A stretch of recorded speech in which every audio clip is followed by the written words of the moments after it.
மாநகராட்சி இருக்குதுல்ல ribbon building, அந்த ரிப்பன் பில்டிங் வாசல்ல தான் நாங்க இருக்கிறோம். நீங்க பாக்குறது சென்னை மாநகராட்சியோடைய வாசல் இது. இங்கதான் நாங்க தலைமுறையா 4 தலைமுறையா இங்கதான் இருக்கிறோம். எங்க அம்மா, எங்க ஆயா, நாங்க, எங்க பசங்க எல்லாருமே இங்கதான் இருக்கிறோம். இங்க இப்ப தண்ணி நிக்காது. நாங்க பிறந்ததுல இருந்தே 40 வருஷமா இந்த இடத்துல தண்ணி நிக்கும். இப்ப ஓரளவுக்கு பரவாயில்ல. வந்தோடனே பாருங்க கார்பரேஷன்காரங்க உடனே எடுக்கிறாங்க. அப்பெல்லாம் போவாது தண்ணி.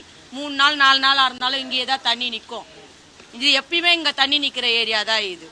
நாங்க இங்க 58 குடும்பம் இருக்கிறோம். தெரு பேரு வீவ்கோல் ஸ்ட்ரீட் சைடாம்ஸ் ரோட்ல இருக்கிறவங்க எல்லாம் வீடு கொடுத்துட்டாங்க.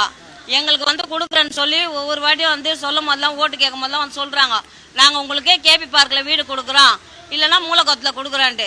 எங்களுக்கு எங்கேயுமே கொடுத்த பாடா இல்ல. நாங்க வீடு தான் கேட்டு இருக்கிறோம். ஏன் அவரு ஐயாவும் வந்தாரு, சேகர் பாபா ஐயாவா உள்ள வந்து எத்தனை குடும்பம் இருக்குதுன்னா இது என்ன தண்ணி பாருங்க. இடம் பாக்குறீங்க எப்படி இருக்குதுட்டு, நிக்க கூட இடம் இருக்காது. இந்த லாட்ஜ் ஆண்ட பட்டா தெத்துறாங்க. காலையில எழுந்துரு அந்த மாதிரி தண்ணி அடிச்சுன்னு வந்தா ஃபுல்லா எல்லாமே நனைஞ்சு போயிடும்.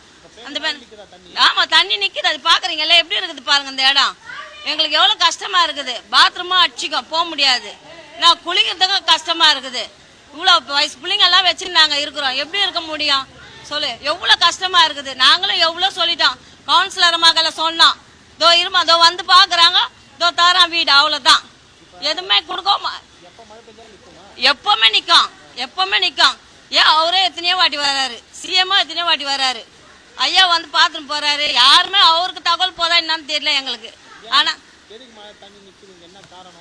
காரணம் என்ன, பள்ளம் பாருங்க தண்ணி எடுக்கிறேன்றாங்க. இப்பெல்லாம் எப்ப மழை பெஞ்சாலுமே நிக்கும் இங்க தண்ணி. அப்ப அந்த நேரத்துக்கு எடுப்பாங்க, போயிடும், திரும்ப நிக்கும். படுக்கிறதால எப்படி நீங்க பாக்குறீங்க எப்படி இருக்குது இந்த இடம் பாருங்க. கொஞ்சம் அவங்களுக்கு எங்களை பத்தி தெரியப்படுத்துங்க.